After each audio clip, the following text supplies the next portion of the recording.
in the fire, because obviously the main character Aang already knew how to airbend because he's the last airbender.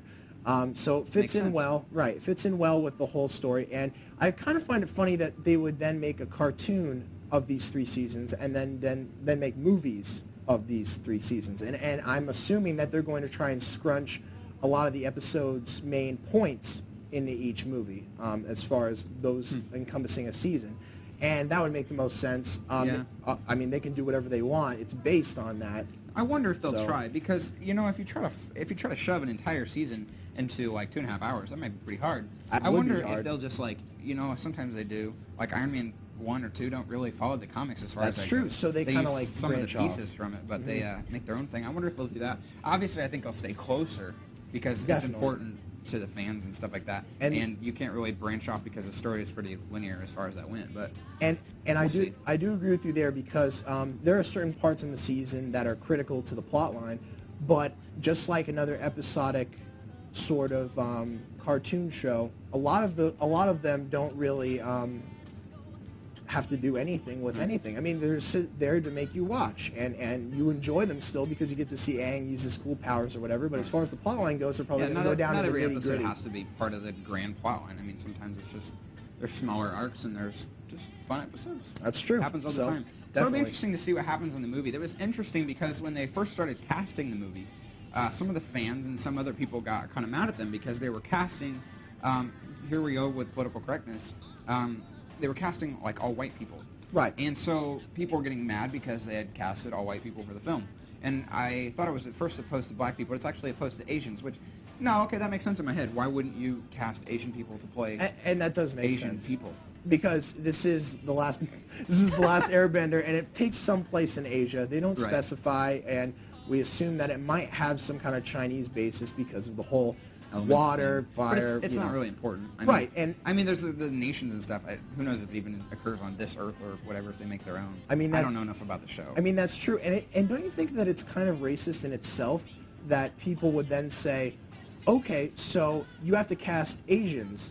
Well, no, we only have to cast Chinese people, because then you're conflicting with the different, Asian, personas, and I think that's kind of in itself a little annoying that they would, not specify. So people are complaining about that. People are complaining about this, but in the end, they found a nice way to, keep everyone happy.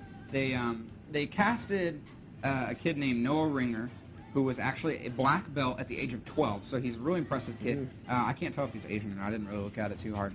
But they did cast some of the more major characters as Asian people, and whole political correctness, blah, hopefully over. I hate the world sometimes. It's stupid. Political correctness, let's deal with it, honestly. M. Night Shyamalan, I do not know. He is directing, making this movie, and that's really awesome. I mean, the last movie that he did was The Happening, which was ish. It was very ish. I saw it. It was about. I won't slander the movie in the fact by just saying that there are crazy plants that try and take over everything and try to get rid of humans. But I will say, well, it's basically a political film saying that you're not you're not treating your world right, so the plants are striking back. Please don't get me started on climate change. Right, because we only have to fit in about I'd say 4 more minutes. So, but as far as that goes, he made a cameo in Happening, and he's going to make another cameo in Last Airbender. We're kind of interested to see what character he's going to fit in. Peter Jackson did that in Lord of the Rings. In the first one, he was a guy. When the hobbits first walk into the town of Bree, he's a guy sitting off. In the third one, you can only see him in the extended movies where he gets shot by Legolas on a ship. I mean, directors do it all the time. Oh, it's true, and I think they deserve to, because they might as well, everybody say, who is that guy? And then they look it up. It's the director, and then he gets the recognition that he deserves. Yeah, and the poor guys are sitting behind the camera the whole time. It's only their right to take it a little bit inside the movie, The interesting thing that I thought was that they're actually, at the very beginning, they were trying to go for a PG rating instead of a PG-13 rating. Right. After watching the trailers, I don't know if that'll happen. We'll see. But I'm not too worried about it since I'm 17, not 13, so it doesn't affect me anyways, and I'm not sure how many 12 or 11-year-olds it would affect anyway. Right. Take them. But I just thought it was interesting in the beginning that they weren't necessarily making a movie gory for the purpose of being gory. They were just wanting to make a good film that hopefully a lot of people could go and see innocently, which is, I think, great. a good idea. I think that's where I think there are more movies that do. should take out the unnecessary gore, the unnecessary sex, so that people can watch them. I mean, Avatar would have been PG if they hadn't said the S word so many times. And the thing is, as far as you know, Avatar: The Last Airbender goes, that's what it originally was. It was simply a cartoon, and they strayed away from doing all the gore and all the, you know, bad themes that most action movies have in this day and age. And as far as that goes, thumbs up from me, thumbs up from Brett. As far as you know, it was great. I mean, I loved watching the show. It was clean, it was hilarious, and it was awesome. Music-wise, James, what is his middle name? James Newton Howard, who is doing the music, doing the composing, who is also the same guy that did it for Dark Knight. So if you like the music in Dark Knight, which I personally did, you hopefully will like the music in this movie. So it'll be interesting to see how it turns out. And final thing of the evening, talking about 3D, augmented reality. This doesn't have anything to do with augmented reality, but it does have to do with 3D. They are making it in 3D, of course. Of course. Because we just say that, of course, because, I mean, what everything's in 3D now. What isn't? Yeah, I mean, anything that's big budget film is probably in the near future, unless something happens to make the not near future not 3D.